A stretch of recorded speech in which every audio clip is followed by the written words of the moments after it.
So, Jai Hind to everyone and welcome to the defence study. Defence study के YouTube channel में आपका स्वागत है। ओके, तो आज हम लोग नए क्लास के साथ रेडी है और जो हम लोग का आज का जो टॉपिक है वो है हमारा about the Indian arm forces यानी कि भारतीय सशस्त्र सेना के बारे में जानने का। ठीक है, तो इसके बारे में when we are talking about the Indian arm forces, इसका मतलब कि हम लोग एयरफोर्स के बारे में ही बात कर रहे हैं। 1 मिनट, इसका मतलब हम लोग एयरफोर्स के बारे में बात कर रहे हैं, आर्मी के भी बारे में बात कर रहे हैं, नेवी के बारे में बात करते हैं। तो जब इन तीनों को एक साथ जब मिलाते हैं उसको हम लोग बोलते हैं इंडियन आर्म फोर्सेस यानी कि भारतीय सशस्त्र सेना। जिससे कि जैसे कि आप इसमें इस स्क्रीन में आप देख सकते हैं कि यहाँ पर हमारे फाइटर जेट्स भी हैं, सबमरीन भी है और unmanned aerial vehicles which is drone भी है, हमारे टैंक्स भी हैं। तो ये हमारे इंडियन आर्म फोर्सेस का एक तरह से ओवरव्यू है। ओके,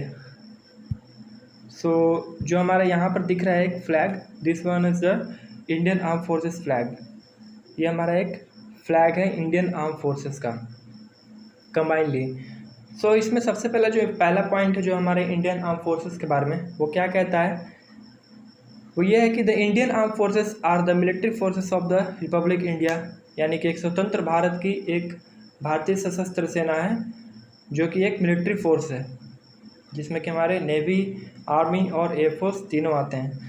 और the next point is that it consist of the 3 professional uniformed services which is the Indian army, Indian navy and the Indian air force. यानी कि ये इंडियन आर्मी, इंडियन नेवी और इंडियन एयरफोर्स तीनों को include करता है एक प्रोफेशनल यूनिफॉर्म्ड सर्विस को। Third point is that the Indian Armed Forces are supported by Central Armed Police Force which is CAPF, followed by the Indian Coast Guard and Special Frontier Force। आप तटरक्षक बल तो जानते होंगे, पर जो इसमें जो स्पेशल फ्रंटियर फोर्स है वो क्या है? स्पेशल फ्रंटियर फोर्स वो फोर्स है जो कि एक तिब्बती मूल निवासियों को इसमें शामिल किया जाता है इसमें। और वो जनरली वो क्या होते हैं, जैसे चाइना बॉर्डर पे वो जनरली जब सिचुएशन थोड़ा ख़राब होता है तो स्पेशल फ्रंटियर फोर्स को लगाया जाता है। ठीक है, ये एक पैरामिलिट्री फोर्स ही है, स्पेशल फ्रंटियर फोर्स।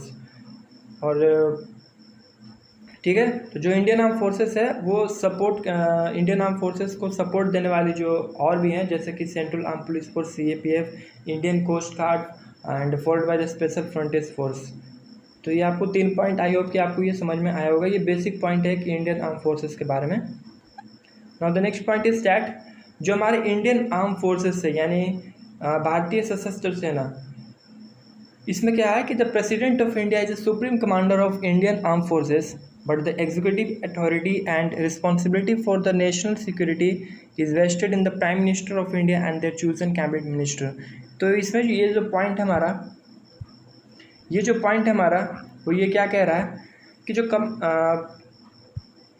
जो प्रेसिडेंट ऑफ इंडिया होते हैं यानी कि जो राष्ट्रपति होते हैं भारत के, वो क्या है, सुप्रीम कमांडर होते हैं इंडियन आर्म फोर्सेस के। पर जो एग्जीक्यूटिव अथॉरिटी और जो रिस्पॉन्सिबिलिटी जो होता है एक नेशनल सिक्योरिटी का, ठीक है, तो वो किसके हैंड में होता है? वो प्राइम मिनिस्टर के हैंड में होता है। और जो प्राइम मिनिस्टर्स के जो कैबिनेट मिनिस्टर्स होते हैं, जो कि प्राइम मिनिस्टर्स के कैबिनेट मिनिस्टर्स होते हैं, उनके पास होता है ये क्या, तो जो एग्जीक्यूटिव अथॉरिटी है और जो रिस्पॉन्सिबिलिटी है वो किनके पास होता है? तो PM followed by the cabinet minister of prime minister of India. I hope कि आपको ये सही समझ में आया होगा। Now the next point is that The Indian Armed Forces are under the management of the Ministry of Defence and the Government of India। यानी कि जो भारतीय सशस्त्र सेना जो है वो कौन मैनेज करती है? ठीक है, एक तो सुप्रीम कमांडर हो गए हमारे प्रेसिडेंट, ठीक है, और जो हमारे एग्जीक्यूटिव अथॉरिटी और जो रिस्पॉन्सिबिलिटी है वो कौन, जो नेशनल सिक्योरिटी के फॉर द नेशनल सिक्योरिटी वो PM और कैबिनेट मिनिस्टर्स देखते हैं। पर जो मैनेजमेंट जो है इंडियन आर्म फोर्सेस का वो किसके अंडर में है? तो वो अंडर है हमारा मिनिस्ट्री ऑफ डिफेंस के अंडर में। मिनिस्ट्री ऑफ डिफेंस जो होते हैं वो जनरली गवर्नमेंट ऑफ इंडिया के ही होते हैं। तो ये चीज़ आपको दिमाग में रखना है। तो मिनिस्ट्री ऑफ डिफेंस के अंडर में होता है ये चीज़। आई होप कि आपको ये चीज़ समझ में आया होगा। Now the next point is that with the strength of 1.4 million active personnel, it is the world's second largest military force and has the world largest voluntary force। तो इसमें जो हमारा नेक्स्ट पॉइंट ये कहता है कि जो स्ट्रेंथ है यानी कि जो ताकत है वो कितनी है आज 1.4 मिलियन। वो कितनी है तो 1.4 मिलियन एक्टिव पर्सनल है। एक्टिव पर्सनल की बात की जा रही है, इसमें और भी हैं, रिजर्व पर्सनल भी हैं, ठीक है, और बाकी आपके CAPF में भी आ जाएंगे। और ये जो हमारे इंडियन आर्म फोर्सेस है वो सेकेंड लार्जेस्ट मिलिट्री फोर्स है, सेकेंड लार्जेस्ट मिलिट्री फोर्स है और वर्ल्ड लार्जेस्ट वॉलंटियर आर्मी है, ठीक है। वॉलंटियर आर्मी यानी कि युवाओं से भरा पड़ा है ये एक, ठीक है, वॉलंटियरी आर्मी है ये एक। तो 1.4 मिलियन एक्टिव पर्सनल है इनके अंदर, इंडियन आर्म फोर्सेस के अंदर, और it is the world second largest, ये आपको दिमाग में रखना है। ये जो हमारे जो इंडियन आर्म फोर्सेस है वो तीनों को कंबाइन करके आप देखोगे तो वर्ल्ड की सेकेंड लार्जेस्ट मिलिट्री फोर्स के अंडर में आती है ये। और वॉलंटियरी आर्मी के अगर रूप में आप देखोगे तो वर्ल्ड्स लार्जेस्ट वॉलंटियर आर्मी है हमारा ये, ठीक है। तो आई होप कि आपको ये चीज़ समझ में आया होगा। Now the next point is that एक ग्लोबल फायर पावर इंडेक्स है जो कि जनरली लगभग एक साल या फिर वन ईयर में या फिर 6 मंथ में कुछ टाइम पे ये क्या करते हैं कि सारे कंट्रीज़ के जो पावर है रिलेटेड टू डिफेंस कंबाइनली सारी चीज़ को मिला करके वो दिखाते हैं कि कौन सी कंट्री कौन से लेवल पे first number, second number, third number. ये ग्लोबल फायर पावर इंडेक्स जो है, ग्लोबल फायर पावर के इंडेक्स के रिपोर्ट में हमारी जो इंडियन आर्म फोर्सेस है वो 4th मोस्ट पावरफुल मिलिट्री है, ठीक है, 4th मोस्ट पावरफुल मिलिट्री है। Now the next point is that Indian arm forces have been engaged in a number of major military operations. आप जानते हैं, इस पॉइंट को आप ध्यान से सुनिएगा। ये जो हमारा पॉइंट क्या कह रहा है कि जो हमारे इंडियन आर्म फोर्सेस हैं वो इंगेज है नंबर ऑफ मिलिट्री ऑपरेशंस में। जैसे कि विद द पाकिस्तान आप देख लो, ठीक है, 1965 की युद्ध या 1971 1999 की युद्ध, है ना, या फिर आप चाइना के अगेंस्ट देख लो 1962 में, ठीक है। और भी वर्ल्ड वार में भी बहुत सारे इन्वॉल्वमेंट है हमारी आर्म फोर्सेस की, ठीक है। तो ये हमारे जो मिलिट्री ऑपरेशंस जो हैं, मेजर मिलिट्री ऑपरेशंस में ये हमारे जो इंडियन आर्म फोर्सेस जो हैं हमारे वो क्या होते हैं, वो क्या है, इंगेज्ड हैं ये। तो ये चीज़ हमें क्या है, प्राउड फील कराता है, ठीक है।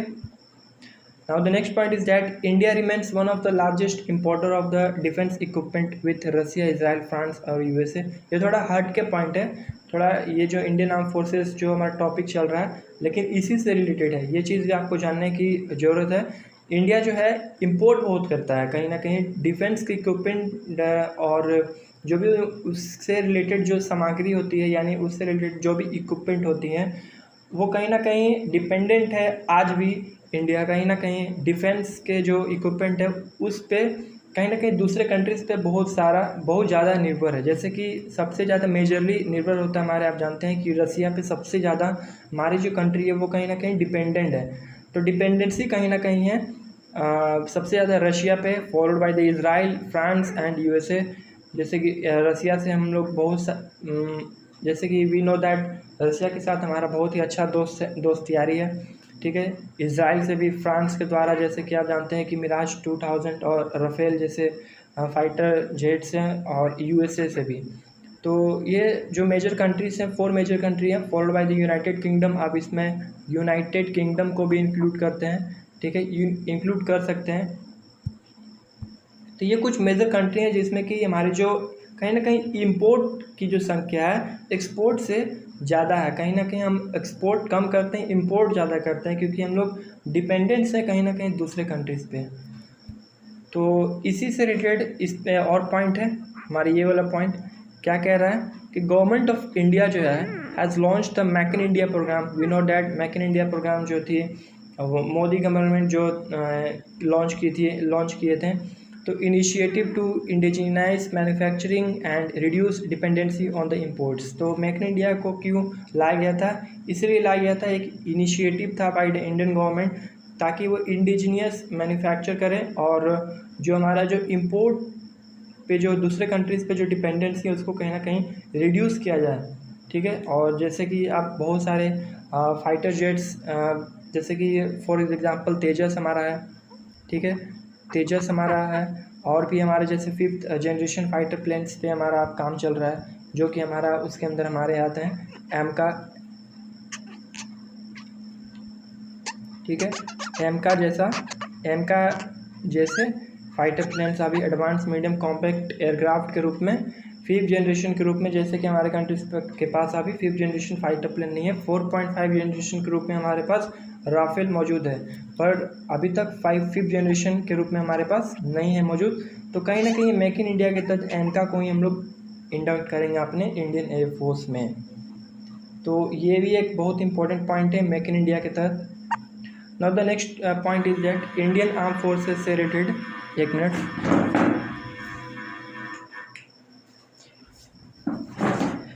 इंडियन आर्म फोर्सेस से रिलेटेड हमारा जो नेक्स्ट पॉइंट है, 7 दिसंबर को हम लोग सेलिब्रेट करते हैं as arm forces flag day group में।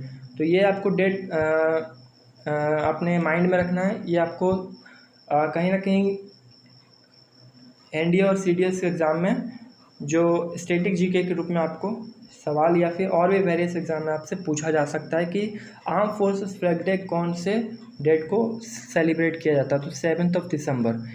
हेड क्वार्टर कहाँ है हमारे इंडियन आर्म फोर्सेस के, वो हमारे न्यू दिल्ली साउथ ब्लॉक में। ठीक है, हेड क्वार्टर्स ऑफ यहाँ पे इफ नहीं होगा, ठीक है, ये थोड़ा गलत है, यहाँ पे इफ नहीं होगा, ऑफ होगा।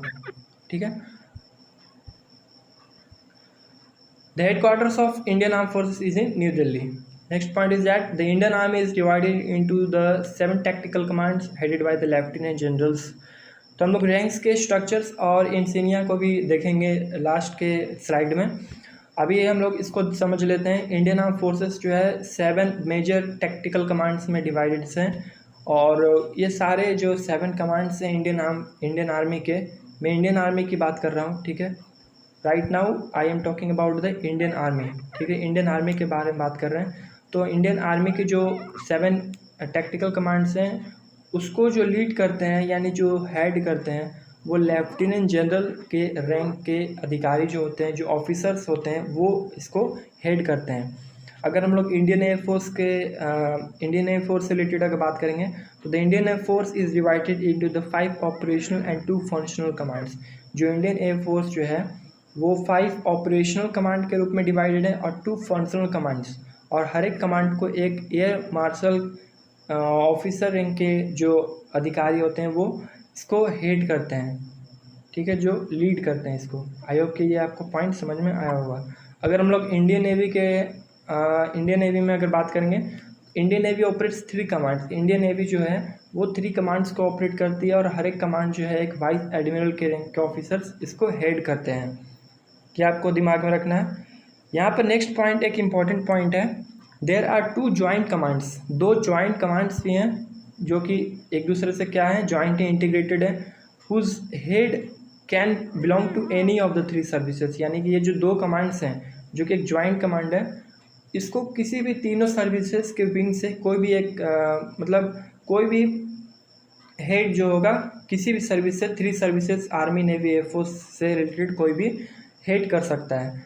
और these are strategic forces command. ये एक स्ट्रेटेजिक फोर्सेस कमांड है।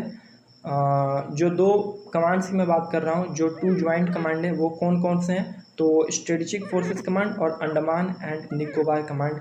ये 2 कमांड है हमारे, जो कि एक स्ट्रेटेजिक फोर्सेस कमांड और अंडमान और निकोबार कमांड। ये 2 कमांड्स हैं जो कि एक ज्वाइंट कमांड है हमारा।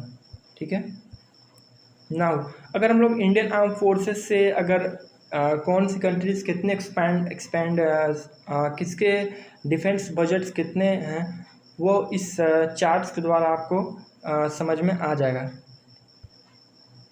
ठीक है, तो जैसे कि अगर हम लोग देखें तो ये हमारा 2013 का रिपोर्ट है। ठीक है, 2013 का है।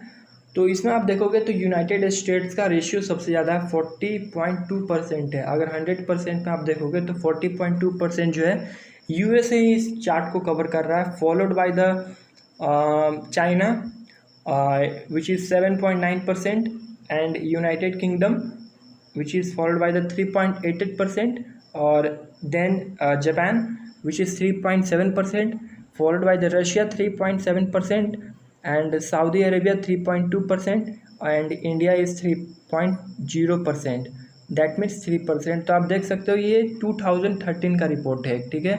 एस्टिमेटेड टॉप 10, ये जो चार्ट है आपको ये टॉप 10 कंट्रीज़ के बारे में बता रहा है कि किसका कितना डिफेंस बजट से वर्ल्ड वाइड मिलिट्री स्पेंडिंग के रूप में 2013 का ये रिपोर्ट है, ठीक है।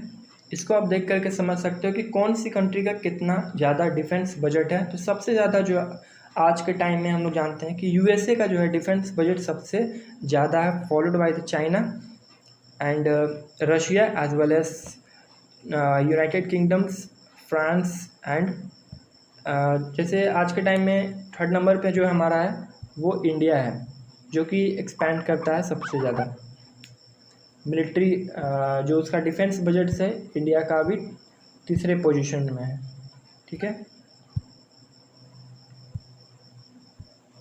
ओके, नाउ अगर हम लोग अवार्ड से रिलेटेड अगर बातें करेंगे, इंडियन आर्म फोर्सेस को जो ऑफिसर्स और सोल्जर्स को कौन कौन से अवार्ड दिए जाते हैं, अगर उनके बारे में अगर हम लोग बात करें तो जो highest war time gallantry award है वो given by military of India is the Paramvir Chakra, जो कि हम पीवीसी इसको शॉर्ट टर्म में बोलते हैं। तो परमवीर चक्र जो है एक क्या highest war time gallantry award है, जो कि एक मिलिट्री पर्सन को दिया जाता है, और फॉलोड बाय द महावीर चक्र भी एमबीसी, और वीर चक्र वीआरसी, और ये जो it's speeds and equivalent is Ashok चक्र अवार्ड। जो highest decoration for meritorious services is a विशिष्ट सेवा मेडल, ठीक है। विशिष्ट सेवा मेडल जो है वो highest decoration for meritorious service है, ठीक है। ये आपको दिमाग में रखना है। ये क्या हमारे अवार्ड से रिलेटेड, ये हमारा एक स्लाइड है, जो कि एक अलग स्लाइड है हमारा एक अवार्ड से रिलेटेड, जो कि इंडियन आर्म फोर्सेस को, इंडियन आर्म फोर्सेस की वीर गति और जो भी वीर गाथा है, जो भी युद्ध के मैदान में उस पर कौन कौन से अवार्ड्स दिए जाते हैं या फिर उनकी अचीवमेंट्स पे वो इस स्लाइड में बताए गए हैं। Now the last slide is ranks and insignia of the Indian arm forces. तो ये आपका बहुत इंपॉर्टेंट है, कहीं ना कहीं आपके कॉम्पिटिटिव एग्जाम्स में भी जो डिफेंस एग्जाम्स हैं वो कहीं ना कहीं आपसे पूछ दिया जाता है कि लेफ्टिनेंट के इक्विवेलेंट रैंक्स पता हो आप एयरफोर्स या नेवी में। तो ये और भी बहुत सारे क्वेश्चन पूछे जा सकते हैं, तो ये आपको दिमाग में रखना है। जैसे कि आपके स्लाइड में सामने सारा चीज़ अवेलेबल है। अगर आप देखोगे तो इंडियन आर्मी में जो सीनियर कमीशन्ड ऑफिसर्स होते हैं, जो कि परमानेंट होते हैं, या फिर शॉर्ट सर्विस कमीशंस के रूप में भी जो होते हैं, उनकी जो रैंक्स मिलती हैं, जो रैंक्स मिलते हैं या फिर ओटीएस से पास हो या फिर आईएमएस से थ्रू, तो आपको जो रैंक्स मिलते हैं वो लेफ्टिनेंट का रैंक मिलता है। तो लेफ्टिनेंट से हमारा यहाँ रैंक्स स्टार्ट होता है, followed by the captains. Lieutenant के बाद जो रैंक आता है वो हमारा कैप्टन होता है, ठीक है। Then major, then lieutenant colonel, then colonel, then brigadier, then major general, lieutenant general and general. तो ये हमारे जो इंडियन आर्मी के रैंक हैं। और इस लेफ्टिनेंट के इक्विवेलेंट से अगर हम लोग स्टार्ट करें इंडियन एयरफोर्स में, तो हमारा जो रैंक स्टार्ट होता है सीनियर कमीशन्ड ऑफिसर्स में, वो हमारे होते हैं फ्लाइंग ऑफिसर्स, जो लेफ्टिनेंट के बराबर होता है, then flight lieutenant, then squadron leader, then wing commander, then group captain, then air commodore, then air vice marshal, air marshal, air chief marshal. तो जो हमारे अभी जो प्रेजेंट में जो इंडियन आर्मी के जनरल हैं वो उनका नाम क्या है, जो नाम है उनके वो क्या है हमारा, Manoj Pandey. Then air chief marshal के जो है वी आर चौधरी, एंड जो हमारे एडमिरल हैं इंडियन नेवी के वो कौन है, HR हरि कुमार हैं वो, ठीक है। तो अगर इंडियन नेवी में अगर हम लोग बात करेंगे तो सब लेफ्टिनेंट के बराबर होते हैं, then lieutenant commander, then captain, then commodore, then rear admiral, then vice admiral, then admiral. तो ये हमारे रैंक्स हैं जो कि इंडियन आर्म फोर्सेस तीनों विंग्स के मिला करके हैं, Indian army, air force, navy. I hope कि आपको ये सारी चीज़ समझ में आया होगा जो भी आज हम लोग इस स्लाइड में या आज के सेशन में जो हम लोग बातें की हैं। तो जो हमारा इंडियन आर्म फोर्सेस है वो कहीं ना कहीं हमारे 3 विंग्स को मिला करके बनता है, Indian navy, air force and army. पर कहीं ना कहीं जो इंडियन आर्म फोर्सेस है उसको सपोर्ट करने के लिए हमारा central CAPF, Indian coast guard और स्पेशल फ्रंटियर फोर्स के रूप में भी और भी बहुत सारे वेरियस फोर्सेस हैं हमारे इंडिया में जो कि इनको क्या करते हैं, सपोर्ट करते हैं। ठीक है, जैसे CAPF है हमारे, BSF, CRPF, SSB, CISF, RAF, ये सब कुछ ऐसे विंग्स हैं जो कि एक CAPF के अंदर आते हैं। पैरामिलिट्री फोर्स के रूप में हम लोग बात कर लेंगे तो स्पेशल फ्रंटियर फोर्स और असम राइफल्स के रूप में आते हैं, और followed by the Indian coast guard also. तो ये कुछ हमारे इंपॉर्टेंट स्लाइड्स थे। ठीक है, आई होप कि आपको ये चीज़ समझ में आया होगा। So thanks to all of you. I hope क्या आज का जो सेशन था जो हमारा इंडियन आर्म फोर्सेस के बारे में वो आपको समझ में आया होगा। So Jai Hind to all of you.